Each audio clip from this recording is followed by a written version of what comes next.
हाँ, तो स्टार्ट करते हैं इतिहास में। इतिहास में जो चीज़ हमने पढ़ी आज उसका शॉर्ट रिवीजन हो। शॉर्ट रिवीजन में देखिए क्या टेस्ट भी ले सकते हैं, पूछ भी सकते हैं।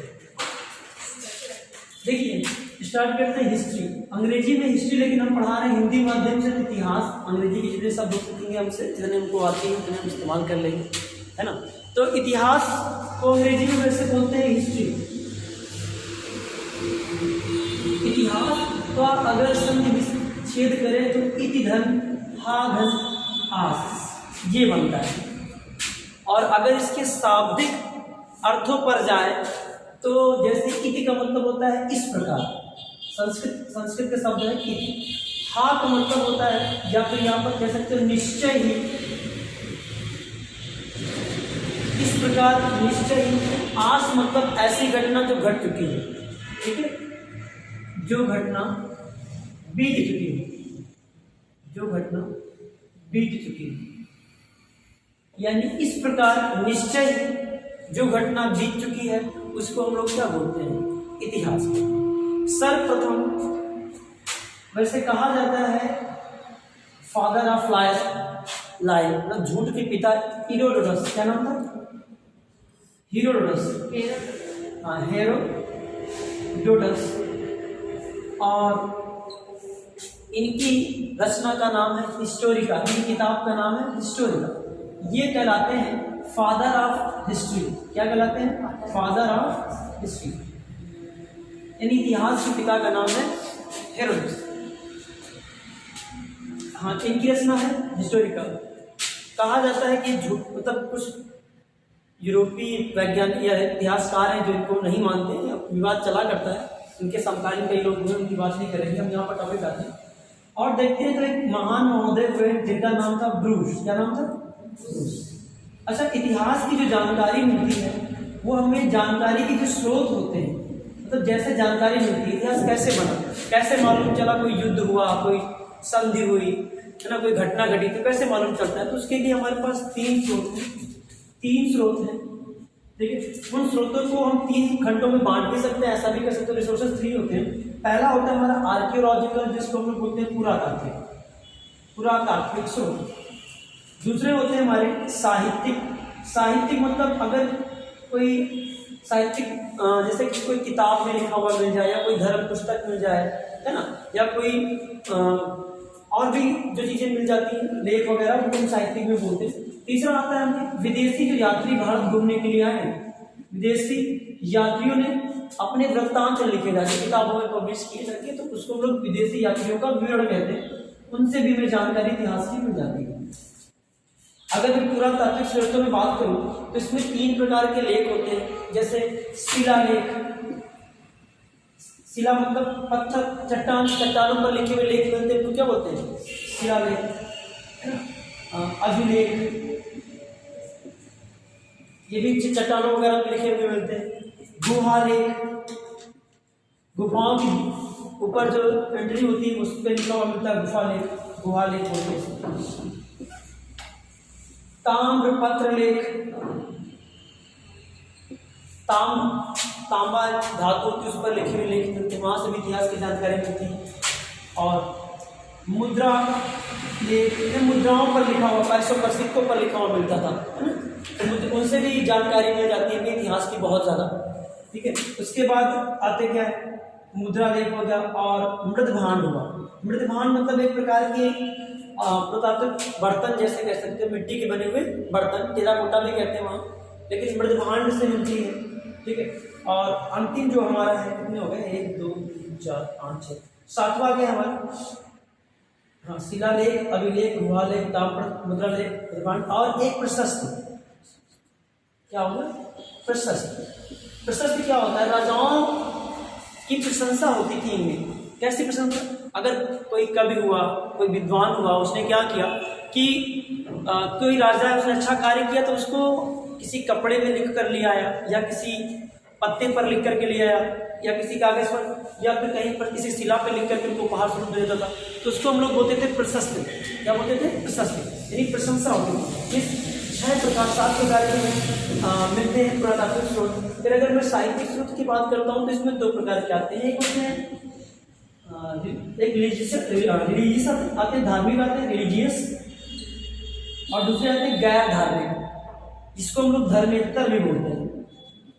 धार्मिक ग्रंथ और धर्मेतर ग्रंथ यानी नॉन रिलीजियस। धार्मिक ग्रंथों में आपको पता होगा कि रामायण, महाभारत, ये हमारे धार्मिक ग्रंथ हैं। इनसे भी हमें इतिहास की ही तो जानकारी मिलती है। महाभारत में कुरान है, बाइबल है, कुरान है, बाइबल है, कुछ जैन धर्म के ग्रंथ हैं, है ना, कुछ बौद्ध धर्म के ग्रंथ हैं, है ना, उनसे भी जानकारी हमें जो मिलती है वो धार्मिक ग्रंथों से मिलती है। और जैसे कि पंचतंत्र है, ये धार्मिक ग्रंथ है। धार्मिक ग्रंथ में आ जाओ, जैसे धार्मिक ग्रंथ में आ जाओ तो अर्थशास्त्र किसने लिखा? कौटिल्य ने लिखा, विष्णुगुप्त, है ना, चंद्रगुप्त के गुरु जो थे, है ना, कौटिल्य ने अर्थशास्त्र लिखा। अर्थशास्त्र के बाद राजतरंगिणी आ जाओ, राजतरंगिणी, पंचतंत्र आ जाओ। ये सभी ग्रंथ होते हैं, धर्मेतर ग्रंथ होते हैं, इसमें धर्म की बातें नहीं होती, है ना, तो इनको बोलते हैं धर्मेतर ग्रंथ। इनसे भी जानकारी हमें कहाँ से मिलती है? इतिहास से, ठीक है।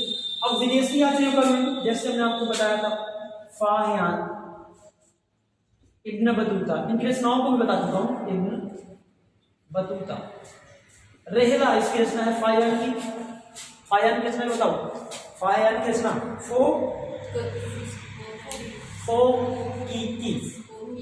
ठीक है। फाहियान, भेनसान, सीयूकी, इनकी रचनाओं के नाम है। तो फोकी, सीयूकी, इनकी रचनाओं, इब्न बतूता वगैरह ये क्या है? ये विदेशी यात्री थे, ठीक है। चंद्रगुप्त मौर्य के समय फाहियान आया था, ठीक है, घूमने के लिए। तो उन्होंने यहाँ की कल्चर, यहाँ की संस्कृति, यहाँ घूमा, यहाँ के स्थल वगैरह देखे और उनको जाकर अपनी किताबों में उतार दिया, और उनसे भी जानकारी हमें मिल जाती है इतिहास की। तो ये तो हो गए इतिहास के स्रोत। 3 प्रकार के स्रोत है, रफली रिविजन कर लो। इतिहास के 3 प्रकार के स्रोत होते हैं। पहला जो मेरा स्रोत है वो क्या है? पुरातात्विक, साहित्यिक। बैठ जाओ भैया, टहलो नहीं, लेट आए वैसे, अभी कानपुर से हैं। ओके ठीक है। तो पुरातात्विक, साहित्यिक, विदेशी यात्रियों का, ये 3 स्रोत होते हैं, ठीक है। एक आर्कियोलॉजिकल, ठीक है, दूसरा लिटरेसी से मिलती है, और तीसरी क्या मिलती है? हमारी जो फॉरेन के ट्रेवलर्स होते थे वो आए और उनकी पुस्तकों में जो मिला है, तो वहाँ से जानकारी मिल गई। अब इसके बाद आते हैं इतिहास की जानकारी जब मिल गई तो इतिहासकारों ने उस जानकारी को सुव्यवस्थित क्रम में रख करके, एक ढंग होता है, क्रम होता है, एक सुव्यवस्थित क्रम में रख करके क्या किया? उसे पुस्तकों का रूप दे दिया और उसे कई खंडों में, काल खंडों में बांटा, है ना, कई कालखंडों में बांटा। प्रमुख 3 कालखंड होते हैं। इतिहास को हम 3 भागों में समझ सकते हैं। अगर हम ब्रूस महोदय की बात करूं तो ब्रूस महोदय ने इनके 3 खंड इस प्रकार किए। पुरातात्विक स्रोतों के आधार पर जो पुरातात्विक पहला भाग आता है, हम लोग उसको बोलते हैं, जिसको बोलते प्री हिस्टोरिकल ना, जिसको हम लोग क्या बोलते हैं? पाषाण काल। क्या बोलते हैं? पाषाण काल, ठीक है। पाषाण काल, उसके बाद क्या आता है? आदिकाल। 3 खंड होते हैं। एक होता है हमारे देखो प्री हिस्टोरिक, प्रोटो हिस्टोरिक और हिस्टोरिक, ठीक है। तो इनको हिंदी में देखो प्री हिस्टोरिक। प्री हिस्टोरिक का मतलब होता है प्राग ऐतिहासिक। क्या होता है? प्राग ऐतिहासिक, जिसको हम लोग जनरली पाषाण काल के नाम से जानते हैं, प्राग ऐतिहासिक। ये ब्रूस महोदय ने बांटा है। और फिर हमारा क्या आता है? आद्य ऐतिहासिक, जिसको हम लोग प्रोटो हिस्टोरिक बोलते हैं, प्रोटो हिस्टोरिक। और फिर एक आता हमारा ऐतिहासिक। ऐतिहासिक, अब इसमें समय सीमा है। हम प्री हिस्टोरिक यानी प्राग ऐतिहासिक यानी पाषाण काल को मानते हैं जब से मानव धरती पर आया, यानी अनिश्चित काल, कोई सीमा नहीं। कुछ 25 लाख, कुछ किताबों में आपको मिल जाएगा ये 25 लाख वर्ष पूर्व, है ना, तो किसी में क्या मिल जाएगा, लेकिन आप इसको मानेंगे अनिश्चित काल से, निश्चित ही नहीं है, अनिश्चित काल से, ठीक है, लगा करके लगभग 3000, लगभग मैं बोल रहा हूँ, ईसा पूर्व। ईसा पूर्व। अब एक बात आती है यहाँ पर, ईसा पूर्व ये क्या समय है? हम लोग समय को दो प्रकार से पढ़ते हैं, है ना। एक ईसा मसीह के जन्म के पूर्व, जिसको हम लोग ईसा पूर्व या अंग्रेजी में बीसी बोलते हैं, बिफोर क्राइस्ट, और एक हमारा क्या होता है, हाँ, एक एडी होता है, एना डोमिनी, जिसको हम लोग ईस्वी कहते हैं हिंदी में। यानी अगर ईसा मसीह का जन्म यहाँ पर हुआ तो इससे अगर हम 1 साल पहले जाए तो 1 BC कहेंगे, 2 साल पहले जाएंगे तो 2 BC, अगर 1000 साल पहले जाए तो हम इसे 1000 साल BC। इसके बाद वाले समय को हम लोग क्या कहते हैं, एडी। हिंदी में बोलते हैं ईसा पूर्व, क्या बोलते हैं, ईसा पूर्व, और इसे हिंदी में बोलते हैं ईसवी, ठीक है। ये ईसा मसीह का क्या है, एना डोमिनी, अंग्रेजी में इसे बोलते हैं एना डोमिनी, ईसवी, यानी ईसा मसीह का जन्म, ठीक है। आगे तो अभी हम क्या, ईसा पूर्व मतलब अभी 2021 चल रहा है, ये 3000 और जोड़ो, क्योंकि BC का मतलब 3000 BC की बात करोगे तो 2021 तो यहाँ चल ही रहा है, और ईसा मसीह के जन्म से 3000 साल पहले। अभी से अगर बात करो तो अभी जाएगा लगभग ये 5021 साल पहले की बात है। ये अगर इस सन की मैं बात करूँ तो वहां पर क्या था हमारा, पाषाण काल। अच्छा, इसका नाम पाषाण काल क्यों पड़ा? देखो, पाषाण का मतलब होता है स्टोन एज जो होती है, पाषाण काल, अंग्रेजी में स्टोन एज बोलेंगे, स्टोन एरा। तो जो पाषाण काल होता है, पाषाण का मतलब होता है पत्थर, क्योंकि इसमें जो मानव था वो, उसका जीवन जो था वो पत्थरों के इर्द गिर्द था, पत्थरों से वो शिकार करता था, समझ गए। तो मेन और पत्थरों पर ही ज़्यादा रिसर्च हुई, क्योंकि पत्थर ही, देखिए पत्थर एक ऐसी चीज़ होती है ना जो काफ़ी ज़्यादा समय तक क्या है, बच सकती है। अगर वहाँ पर कोई और चीज़ें इस्तेमाल करता इंसान कुछ समय, तो वो हो सकता है अब तक नष्ट हो चुकी हो, और बहुत सारी चीज़ें नष्ट हो भी चुकी हैं। लेकिन पत्थर और मिट्टी के बने हुए बर्तन, ये प्रमुख, जिसको मृदभांड कहेंगे, ये प्रमुख भूमिका निभाएंगे हमारे इतिहास की जानकारी के लिए। तो इसीलिए इसमें जो पत्थर पाए गए तो उनको हम लोग अभी सीखेंगे। पत्थरों के जो शेप होते हैं, इसमें बड़े बड़े पत्थर पाए गए तो उनको अलग, उस पूरे कालक्रम को अलग बांट दिया गया है। छोटे पत्थर पाए गए उनको अलग बांट दिया गया है, और कुछ विशेष प्रकार के पत्थर पाए गए तो उनको अलग बांट दिया गया है। इस प्रकार इसके आधार पर हम लोग पाषाण काल को देखा जाए, वैसे 3 या 4 भाग कर सकते हो, 3 भागों में बांटेंगे हम, ठीक है। पहले हमारा आएगा पूरा पाषाण काल, क्या आएगा, पूरा पाषाण काल। इसकी अवस्था वही मानेंगे अनिश्चित काल से लगा करके हम लोग 8000 ईसा पूर्व तक, 8000 ईसा पूर्व तक के जो समय होगा उसको हम लोग क्या कहेंगे, पूरा पाषाण काल। और आगे चल के ये भी 3 भागों में बटेगा, ठीक है। अभी इसको समझेंगे, इसको बोलेंगे पूर्व पूरा पाषाण काल। बताएंगे ऐसा क्यों किया, पूर्व पूरा पाषाण काल, और इसको मध्य पूरा पाषाण काल, और इसको बोलेंगे उच्च पूरा पाषाण। ये 3 भाग हो गए इसके। अब इसको केवल मध्य पाषाण काल बोलेंगे, और इसको मध्य के बाद क्या था, उत्तर या नौ पाषाण काल। उत्तर भी बोल सकते हैं, कुछ किताबों में उत्तर भी मिलेगा, कुछ में नौ पाषाण काल मिलेगा। क्या मिलेगा, नौ, ठीक है। तो और नौ पाषाण काल, कुछ किताबों में आपको ताम्र पाषाण काल भी मिल जाएगा। नौ पाषाण काल की बात क्या समझ, तो मध्यकाल जो हो जाएगा उससे पढ़ लेना 8000 BC से लगा करके 5000 BC तक, और नौ पाषाण काल 5000 BC से लगा करके हम इसमें पढ़ेंगे 3000 BC तक, और जो 3000 BC से लगा करके लगभग 2000 BC का जो समय होगा उसको हम लोग ताम्र पाषाण काल करेंगे। यहाँ पर तांबा एक धातु जो खोजी जाती है, ठीक है।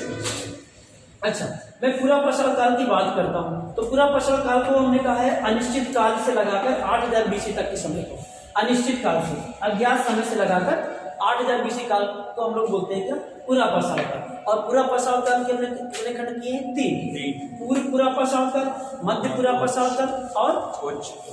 क्यों, क्योंकि इनमें जो हथियार इस्तेमाल हुए उनके आधार पर इनको हम बांट देते हैं। पूर्व पूरा पाषाण काल को हम लोग क्रोड़ संस्कृति भी बोलते हैं, क्रोड़, और मध्य पूरा पाषाण काल को हम लोग फलक संस्कृति कहते हैं। क्वेश्चन भी आया हुआ है कि निम्न में से फलक संस्कृति किस कार्यक्रम को कहते हैं, तो मध्य पूरा पाषाण काल को कहते हैं फलक संस्कृति। अच्छा, पूर्व पूरा पाषाण काल में प्रमुख रूप से 3 औजार पत्थर के बने हुए इस्तेमाल होते थे। सर्वप्रथम पाया गया औजार जिसको हमने कहा था कब पाया गया,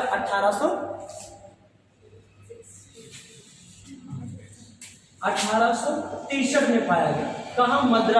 मद्रास के पल्लवरम स्थान में, मद्रास के पल्लवरम स्थान में एक हैंड एक्स मिला। क्या मिला? हैंड एक्स, जिसको हिंदी में बोलते हैं हस्त कुठार। हम हिंदी पढ़ाएंगे भाई, हस्त कुठार। कहाँ मिला? मद्रास के पल्लवरम में। किसको मिला? ब्रूस महोदय। किसको मिला? ब्रूस महोदय को, रॉबर्ट ब्रूस महोदय को मिला था मद्रास के पल्लवरम में। मद्रास कहाँ पड़ता है आपको पता है? सब साउथ साइड नीचे पड़ता है, वहाँ हस्त कुठार मिला। हस्त कुठार के बाद खंडक मिला। क्या मिला?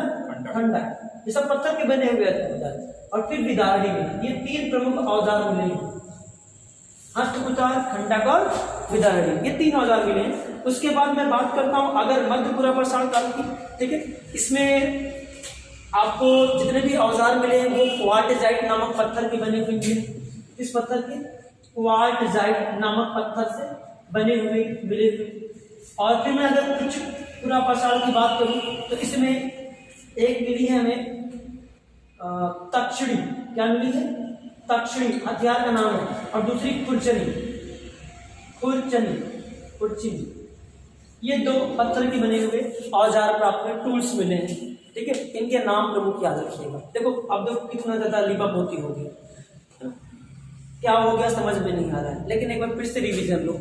ब्रूस महोदय ने 3 कालखंडों में बांटा है ना, प्राक ऐतिहासिक, आद्य ऐतिहासिक और ऐतिहासिक। ये 3 नाम याद रखो। उसके बाद आ जाओगे जो प्राक ऐतिहासिक काल है उसके 4 कालखंड कर लेना, या 3 कर लेना, 4 को छोड़ देना, कोई बात नहीं, 3 कर लेना। नवपाषाण काल को ताम्रमान है क्योंकि तांबे की खोज नवपाषाण काल में हुई। और आग की खोज भी नहीं, आग का खोज क्या? आग जब पत्थर के औजार इस्तेमाल कर रहे हैं, जब पत्थर के औजार बनाते होंगे, पत्थरों से ठोक ठोक के चिंगारी निकलती होगी।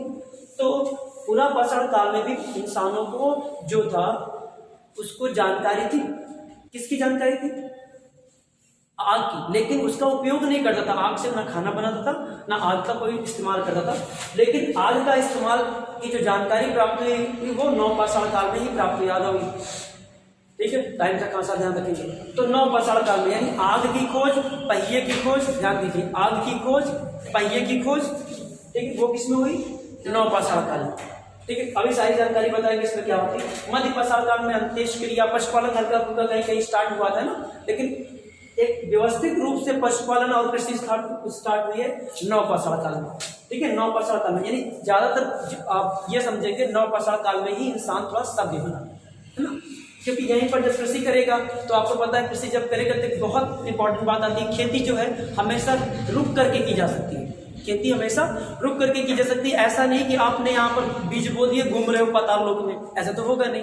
आपको क्या करना है, खेती किया तो आसपास उसके रहना पड़ेगा। यानी मनुष्य यहाँ पर आवासी भी हुआ, इससे पहले का मनुष्य खाना बदोश था। अब एक एक चीज की बात करता हूँ। तो मैंने यहाँ पर बताया इतिहास को 3 कालखंडों में बांटा गया है, प्राक ऐतिहासिक, आद्य ऐतिहासिक और ऐतिहासिक। प्राक ऐतिहासिक को हमने बांटा है 4 कालखंडों में समय के अनुसार, ठीक है, जिसको हम लोग पाषाण काल बोलते हैं। तो वो पूरा पाषाण, मध्य पाषाण और नवपाषाण, इतना हो गया। उसके बाद ये 3 हो गए। नवपाषाण के काल के बाद अब ताम्रपाषाण भी ले सकते हैं, इसको मैं बाद में पढ़ाऊंगा या फिर इसे मिलकर पढ़ा सकते हैं, कोई दिक्कत नहीं। ये संक्रमणकालीन है, एक दूसरे से मिले हुए, इसे बाद में देखेंगे। आगे आते हैं, जब मैं पूरा पाषाण काल की बात करता हूँ तो उसके भी 3 कालखंड है पूरा पाषाण काल के, जिसको मैंने बता दिया कौन कौन से, पूर्व पूरा पाषाण काल, मध्य पूरा पाषाण काल और उच्च पूरा पाषाण काल, ठीक है। तो इनके भी 3 खंड। अब देखिए पूर्व पूरा पाषाण काल में हमने बताया 3 प्रमुख प्रकार के हथियार इस्तेमाल किए गए, एक हस्त कुठार, दूसरा खंडक, तीसरा विदारणी। इनके नाम पूछते हैं 2। और जितने इसमें मध्य पूरा पाषाण काल में इतनी बात याद रखना, इसमें जितने भी हथियार इस्तेमाल किए गए, ठीक है, वो ज्यादातर किससे बने हुए थे? क्वार्टजाइट पत्थर के बने हुए थे। फिर मैं बात करूँ उच्च पूरा पाषाण काल की, तो इसमें 2 प्रकार के औजार इस्तेमाल में लिए गए हैं, खुरचनी और तक्षणी। मध्य पूरा पाषाण काल को हम लोग क्या बोलते हैं? माइक्रोलिथिक। क्या बोलते हैं इसको? अंग्रेजी में बोलते हैं माइक्रोलिथिक। ऐसा क्यों बोलते हैं? लिथिक ऐसा इसलिए बोलते हैं क्योंकि इसमें जो औजार थे पूरा पाषाण काल में इंसान जो है औजार इस्तेमाल करता था वो पत्थर काफी बड़े होते थे, है ना। और इसमें जब इंसानों को मालूम चल गया कि बड़े औजारों से अच्छा है थोड़ा छोटे औजार लेकर चले, तो मध्य पूरा पाषाण काल में पहले की तुलना में छोटे छोटे औजार थे और थोड़ा सा अच्छे भी थे, धारदार थे, है ना, काफी अच्छे, मतलब पहले की व्यवस्था में अच्छे हथियार बनते थे, अपडेटेड थे। तो मध्य पूरा पाषाण काल में। नवपाषाण काल की बात करता हूँ। तो अगर पूरा वर्षा काल में बात करोगे तो इंसान कैसा था, खाना बदोश जीवन जीता था। आग की खोज हुई थी नहीं, क्या आग की जानकारी थी, हाँ आग की जानकारी उनको थी, लेकिन आग के का इस्तेमाल उनको नहीं आता था, ठीक है। और साथ ही साथ क्या पशुपालन जानता था, नहीं। कृषि जानता था, नहीं।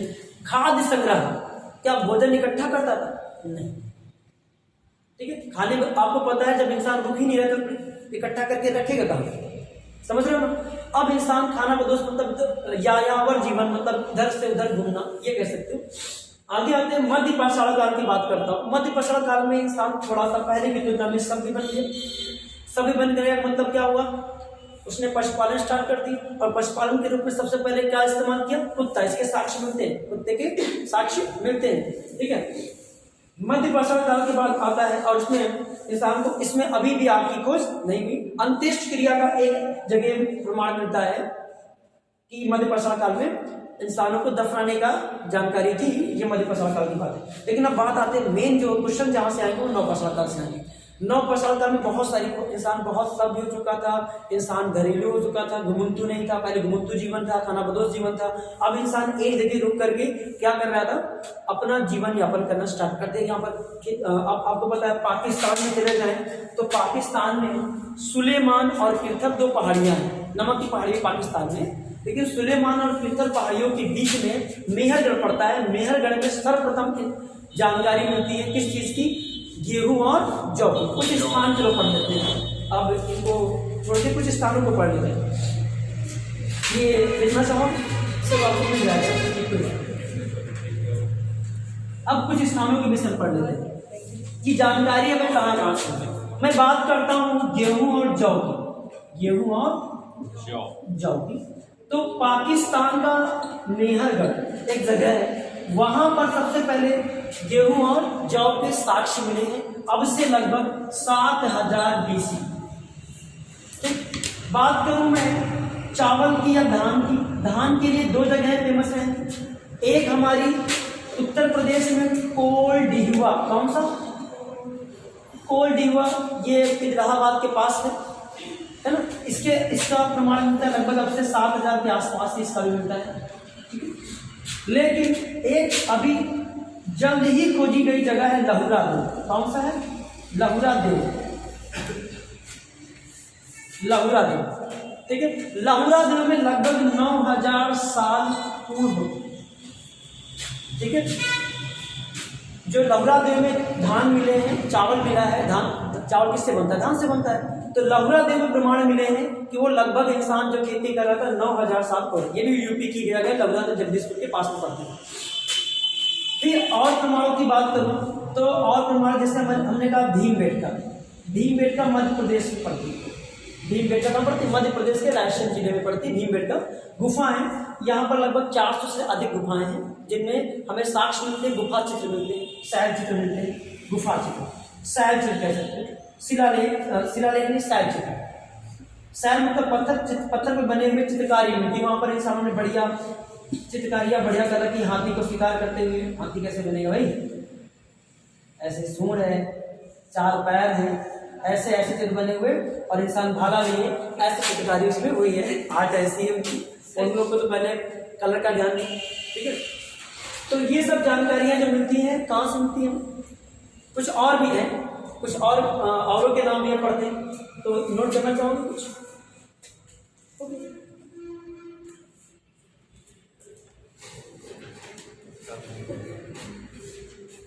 बस इसे पॉज कर सकते हैं।